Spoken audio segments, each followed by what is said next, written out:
Estamos novamente aqui no nosso encontro com o nosso programa Um Fato, Duas Visões, com a minha companheira, a doutora Neide Nofes, da Faculdade de Educação, e junto conosco hoje, como convidada, a professora doutora Vera Lúcia Ferreira Mendes. Tudo bom, Vera? Tudo bom, Márcia, Neide? É uma situação sempre agradável, a gente está convidando colegas com os quais a gente convive no cotidiano e onde a gente vai ter uma conversa diferente do que a gente tem no nosso corre-corre do dia a dia.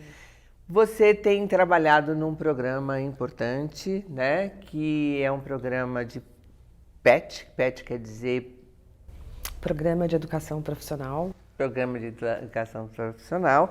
E o nosso tema de hoje é a interprofissionalidade e a produção de saúde. O que quer dizer interprofissionalidade?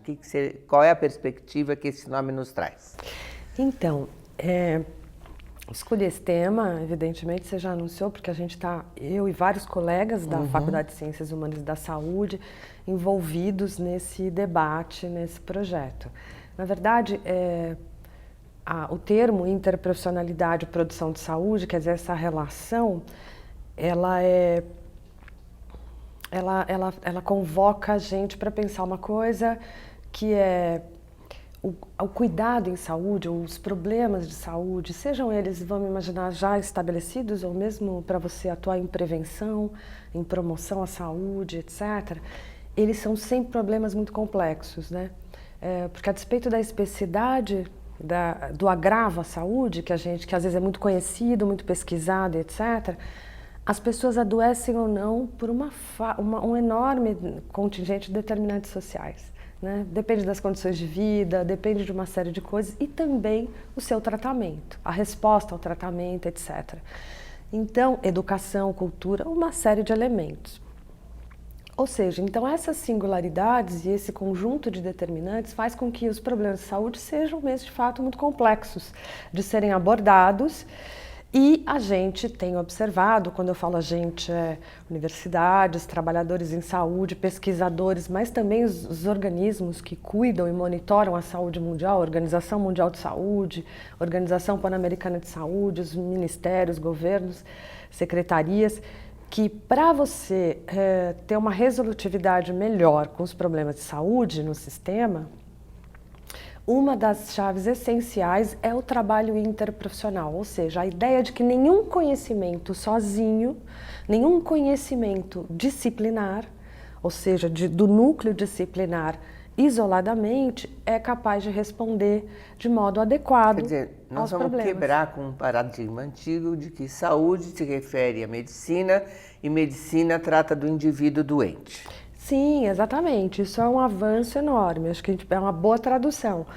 Nem a doença está especificamente relacionada à medicina, tem um conjunto de profissionais que, atuando em equipes intertransdisciplinares, podem ter uma abordagem, um olhar mais interessante, mais complexo, mais completo, mais integral para o problema de adoecimento, enfim, que esteja passando tanto o indivíduo como grupos populacionais.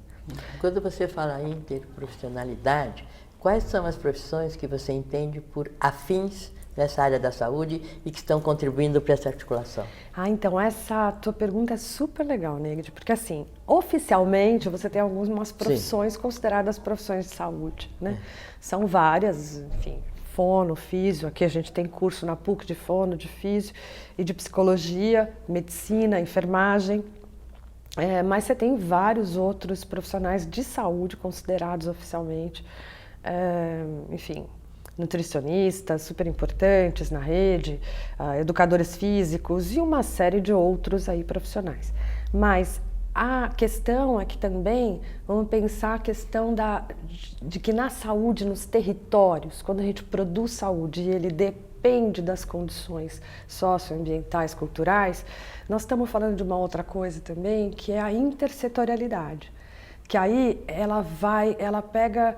É como se a gente conseguisse organizar os territórios em rede. Acho que é importante dizer o que é território, porque para você é um palavreado constante, mas acho que as pessoas talvez não tenham a noção do que é. Quando a gente fala em territórios, é porque assim, a gente organiza a saúde partir de territórios. O que são territórios? São regiões geográficas parecidas, semelhantes, de característica, onde as pessoas moram, trabalham, circulam e aonde lá tem um conjunto de serviços responsáveis pela saúde daquela região, daquele bairro. Então, esse território ele não tem só serviços de saúde, ele tem um conjunto de equipamentos sociais, educação, cultura. Equipamento é escola, igreja, UBS, hospital, tudo isso. Circo, atividades comunitárias, as mais variadas, um parque, né? uma apresentação de espetáculo. Dessas profissões, como tem sido feita para você? Porque nós às vezes temos a informação que as profissões elas estão fechadas em si mesmo. O médico se especializa na medicina, né? Na educação, ainda estão assim. O que os faz aproximar-se? Como vocês mantêm esse elo? Então, o que a gente tem observado ao longo do tempo, assim, da experiência concreta nossa nos territórios aí que a gente atua na faculdade, via os estágios há muitos anos. Vou falar mais do SUS, que é o lugar que eu venho, do Sistema Único de Saúde, mas o que a gente observa é que, na prática, a gente tem um avanço enorme da prática intersetorial e da prática interprofissional. É verdade que mais a interprofissional na saúde do que a intersetorial, mas a gente tem sim experiências importantes. Então, o que acontece na prática são ações colaborativas e as pessoas têm muita clareza da necessidade de integrar esses vários, Você pode dar um exemplo da esses prática? vários componentes no território, certo? Agora, do ponto de vista da formação profissional, porque a gente tem que separar, por exemplo, o PET, né, que a gente citou aqui, que é esse programa que a PUC está, que é o PET Interprofissionalidade, Saúde e Interprofissionalidade. A ideia dele é trabalhar em eixos. Você tem a formação, propiciar uma formação do aluno, uma experimentação no território interprofissional de formulação, já com diferentes cursos e profissões, para olhar um mesmo foco, mas você tem a ideia do aprimoramento de quem está na rede, trabalhador de saúde, mas também tem um efeito de rebater isso para as universidades, que são os lugares de formação profissional. Quer dizer, as universidades, o que impede? Eu acho que a gente está bem avançado no território, nas práticas de saúde intersetoriais, até porque as últimas políticas induziram muito isso, né? Políticas públicas de saúde, mas você tem uma dificuldade enorme da formação profissional se mover com a mesma velocidade. Então, é verdade que a gente tem ainda um trabalho, ainda tem que avançar muito na universidade, a formação interprofissional. Porque agora isso não quer dizer, Neide, eu preciso tomar um cuidado, eu gostaria de afirmar que assim, pensa isso do ponto de vista assim, eu tenho questões que são nucleares, que são disciplinares e elas são fundamentais de continuarem existindo, porque afinal de contas nós queremos formar profissionais cujas especificidades, né, eles estudam com profundidade os seus campos de atuação.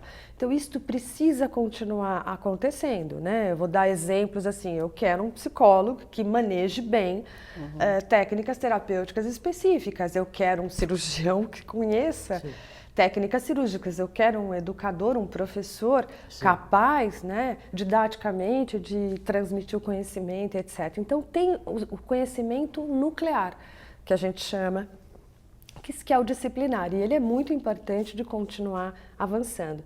A questão é que a gente também tem em todas essas profissões de saúde, até na interface com a educação, assistência social e outras áreas, direito. Então a gente tem campos que são transversais. É esses campos transversais comuns da produção do conhecimento que tem que estar um pouco mais fortalecidos, eu acho, na universidade para a gente poder ter profissionais muito bem qualificados nas suas áreas, mas também que tenham clareza do contexto social, econômico, cultural, político que essa prática social vai se colocar. Eu vou te interromper para não ficar comprido e te ajudar a não ficar tossindo. Eu acho que é importante dar um exemplo para as pessoas, sabe? Porque assim, a gente vai falando de intersetorialidade e tal, e fica um pouco vago, fica menos vago para nós que estamos aqui na universidade e que acompanham o PET, mas dá um exemplo de uma ação do PET que você entende que pode dar maior clareza para o público. Então, por exemplo, lá no PET, posso te dar várias, mas no PET especificamente, por exemplo, os trabalhos, o que é o nosso projeto aqui da PUC, lá com o Ministério, com a OPAS, com a Organização Mundial de Saúde, ele é um projeto que vai trabalhar a interface da reabilitação saúde mental na atenção básica. Então, traduz para o português. Traduzindo para o português, a gente tem unidades básicas de saúde que são ordenadoras do cuidado, ou seja, que as pessoas procuram, elas fazem todo o trabalho, 85%, 90% dos problemas de saúde da população são resolvidos nas UBSs. Então, as pessoas estão próximas das casas delas, elas procuram aqueles serviços para as mais variadas questões. Mas além delas procurarem quando elas estão doentes, a unidade básica de saúde ela é responsável por toda a prática de promoção, de prevenção, de qualidade de vida daquela população. Ou seja, ver vacinação, ver vacina, pré-natal, essas atividades conhecidas exatamente, como profiláticas. Mas também, para falar um pouco mais da nossa área, por exemplo, práticas que possam trabalhos comunitários que possam estar produzindo a inclusão das pessoas com deficiência nas suas atividades cotidianas, trabalho de grupais de dor crônica, que é uma coisa também muito incidente na população. Você estava dando alguns exemplos de ações que existem na saúde básica. Como é que se efetiva a interprofissionalidade nessas ações da saúde básica? Então, nós ali, por exemplo, no projeto, a gente tem focado em duas coisas, dois problemas e questões que a gente quer pensar. Uma é a medicalização, a excessiva medicalização dos usuários para certos problemas, por exemplo, como álcool e drogas ou problemas de sofrimento psíquico e etc. Então, a gente usou um dispositivo que é o GAN, que é a Gestão Autônoma da Medicação, e constituiu junto universidade, trabalhadores da rede e mais os estudantes das várias áreas, um grupo de trabalho na unidade que chama GAN e que ele é um grupo onde os usuários participam e eles não só participam, ele é uma cogestão, eles participam e tem uma abertura muito grande de falar mesmo sobre esse tratamento medicamentoso funciona, não funciona, se ele funciona de um lado, que outro efeito colateral ele gera que é terrível. Então, a gente tem conseguido fazer esse debate nas unidades e, inclusive, a partir disso, manejar melhor, inclusive alterar as prescrições. Porque não adianta, para muitos casos, você simplesmente medicar e não dar acolhimento para o outro. O legal da interprofissionalidade, nesse objeto, imagina esse objeto, você tem psicólogos, farmacêuticos, médicos, enfermeiros, pessoas que o usuário tradicionalmente vai passando com uma queixa numa consulta, se ele vai passando de modo fragmentado, cada um tende a ter um olhar para isso e uma resposta clínica.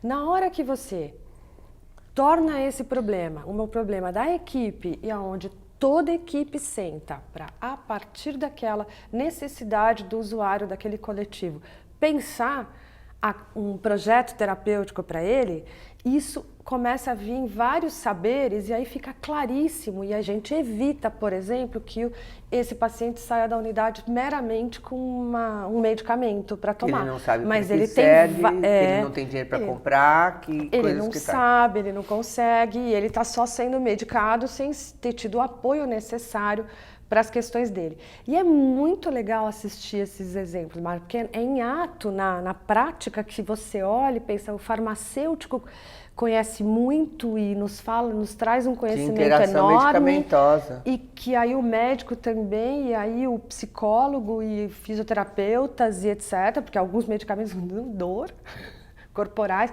Então, entra um conjunto de saberes que a hora que eles analisam melhor o caso e eles se encontram, eu gero sim sempre uma possibilidade melhor de construir um projeto terapêutico e, mais importante ainda, a partir inclusive de um outro saber que lá a gente tem que aprender a valorizar, os profissionais de saúde, que é o saber do usuário, da própria pessoa que está sofrendo aquilo. E acho que é uma coisa importante, né? A gente tem discutido, pelo menos na psicologia, a gente entende muito claramente que quando o indivíduo se apropria do que lhe acontece e ele não é apenas sujeito de algo que lhe acomete, Exato. ele tem uma relação de melhora e de cuidado com a sua saúde extremamente diferenciada. Eu quero compartilhar, talvez, para você ver se isso serve de exemplo, uma experiência na classe que ocorre dentro do hospital, de algum chamado classe hospitalar. Né? Onde a criança tinha que passar, porque agora é um direito, né? A criança que está hospitalizada tem direito a permanecer no processo educacional. Sim. Para a gente poder lidar com isso, nós tínhamos contato com vários profissionais da saúde. Claro. Médico, enfermagem, e várias pessoas visitam o leito, né? Fonoaudiologia, psicologia, e a gente conversava com esses profissionais no sentido de achar um ponto de acolhimento para, não para a doença, eles cuidavam da pessoa que estava lá, que ia, às vezes, para a classe hospitalar, saía do leito, vamos dizer assim, para um outro espaço, para poder receber uma orientação, que basicamente a gente lidava com, assim, mantendo as características da aprendizagem. A gente não queria manter a doença. E a gente conversava com esses profissionais quais seriam os pontos de apoio que eles podiam dar para que a gente pudesse manter essa premissa. Muitos deles diziam, bom, então, se tiver que tomar algum medicamento mais dolorido, que fosse fora desse espaço de atendimento. Claro, então, isso era decidido essa atividade. Da atividade, para poder não associar dor ao espaço. Isso poderia ser também um exemplo tido como uma tentativa de interprofissionalidade ou não? Sim, com certeza. E nesse sentido que, tecnicamente, a gente chama isso é uma interprofissionalidade, é uma intersetorialidade, porque envolve, inclusive, o setor da educação, outros setores, né? Então, isso tem, mesmo esse exemplo que eu dei, esse grupo na UBS, que tem vários profissionais que está acontecendo, eles são grupos, como a Márcia disse, com muita aderência, o usuário vai, eles são grupos cheios, eles não abandonam, porque eles se sentem aquilo um espaço que ajuda eles. E aquilo também tem que ter uma interface de discussão, por exemplo, com a escola. Porque essa criança, ou esse adolescente, ou esse adulto medicado, ele também está circulando na escola, ele está circulando nas universidades, ele está circulando em espaços de trabalho, em espaços de cultura e lazer. E como que esses profissionais dessas várias áreas podem minimamente estar acompanhando e compreendendo, né, e podendo acolher melhor a partir da compreensão. Esse processo ele decorre de um movimento anterior que foi a humanização da saúde. Perfeito você lembrar disso. Eu acho que assim a política de humanização, a PNH, ela foi um marco histórico, acho que no SUS, o SUS é o Sistema Único de Saúde foi uma grande conquista, e a humanização, a Política Nacional de Humanização, ela já veio começar a mexer com essas dimensões do acolhimento, da escuta, de você voltar o seu saber, a sua técnica altamente especializada a favor do usuário e da necessidade dele, ou seja, é a necessidade do usuário que tem que acionar os profissionais, ou mesmo os profissionais para poderem dispor de um cuidado para ele. E não o contrário, né? O usuário chega lá, como você disse, eu submeto ele ao meu saber. Então, isso já vem num crescente. E agora, essa dimensão da interprofissionalidade é um eixo um pouco mais específico da gente pensar como que esses saberes distintos ao estarem juntos, como é que eles de verdade podem melhorar a clínica, o cuidado, a escuta e a eficácia do tratamento. É um pouco nisso que a gente está apostando, e a gente aposta isso a partir dessa experiência. É muito interessante ver os nossos alunos, né, do PET, da fono, da fisioterapia, da psicologia, do serviço social, eles têm visões muito diferentes, né? Do foco mesmo é fenômeno, né? É como o foco é diferente. Eu diria que é poder... eu diria que não é um foco. É que a gente tinha uma visão de trabalho com a saúde que era uma ideia focada. Né? E a gente está pensando na possibilidade de uma visão de 360 graus. Né? Então, cada um, ao dizer de onde olha, acresce uma perspectiva no cenário como um todo. Claro, sem dúvida. Tem um outro exemplo que eu acho que é legal, que a gente também está trabalhando nos grupos tutoriais, esse é né, do dispositivo GAN, que tem sido muito importante. Aliás, é um dispositivo que está sendo usado no mundo inteiro, vários países, não é só no Brasil, não. A PUC está fazendo parte desta rede, né? Um outro exemplo que a gente resolveu enfrentar, a gente podia escolher muitos, né? Mas a gente resolveu esse, foi, por exemplo, como que os serviços de saúde mental e da saúde da pessoa com deficiência, que são, às vezes é outro equipamento, é o centro de reabilitação e etc. Como que esses equipamentos, né?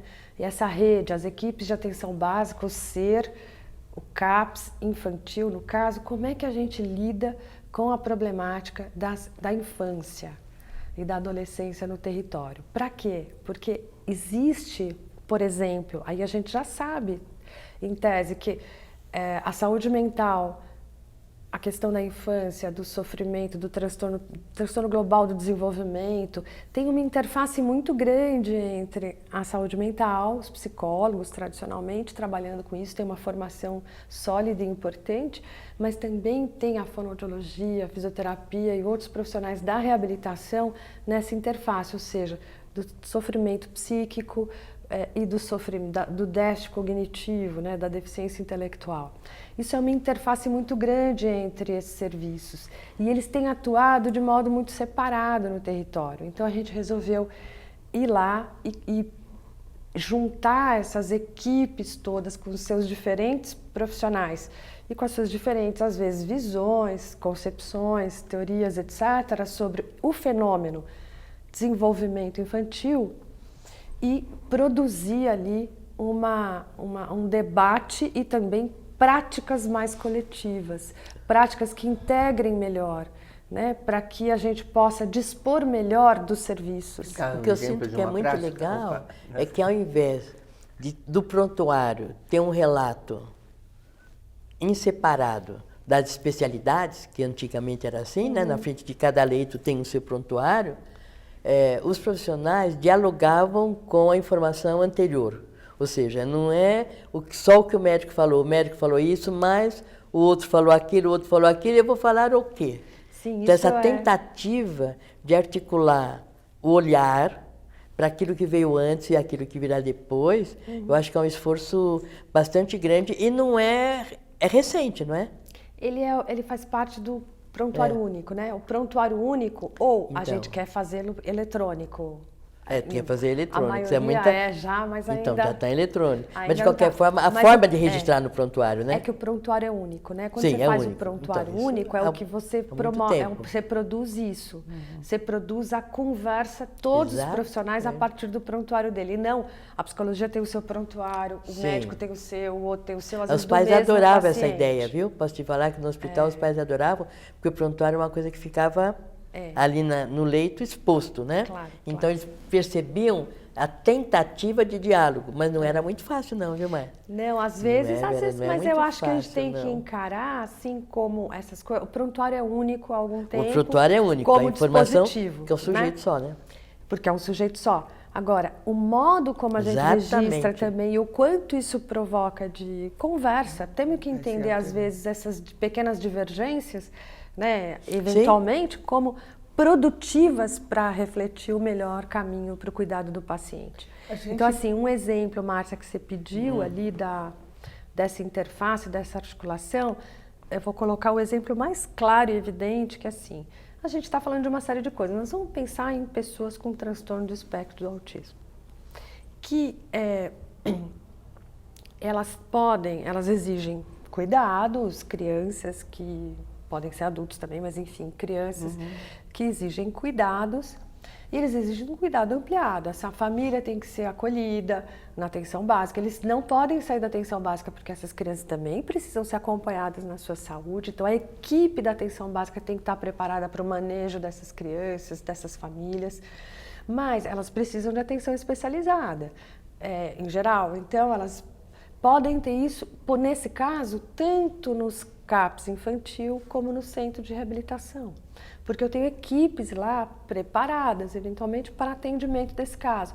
E para onde que essa criança vai?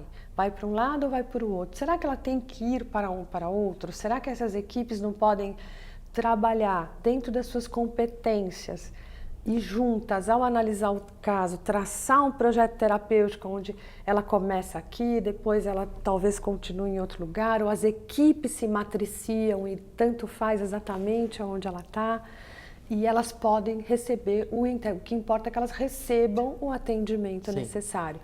Então, a gente tem trabalhado muito com isso. Por que que a gente está enfrentando isso, Márcia? É super importante, nessa coisa interprofissional. Eu só vou pedir para você ser um pouco sintética, porque o nosso tempo está acabando.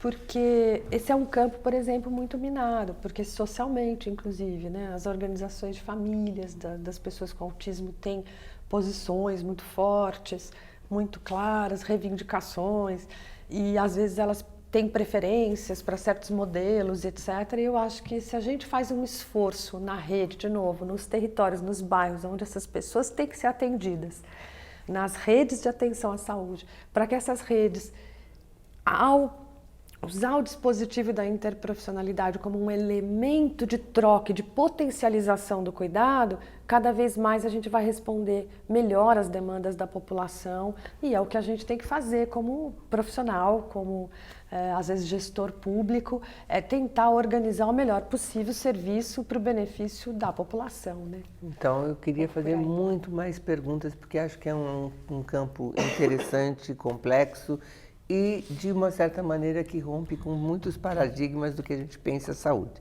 Mas hoje a gente vai terminar por aqui, agradecendo muito a sua disponibilidade de estar conosco, agradecendo a Neide de estar comigo, e até uma próxima oportunidade.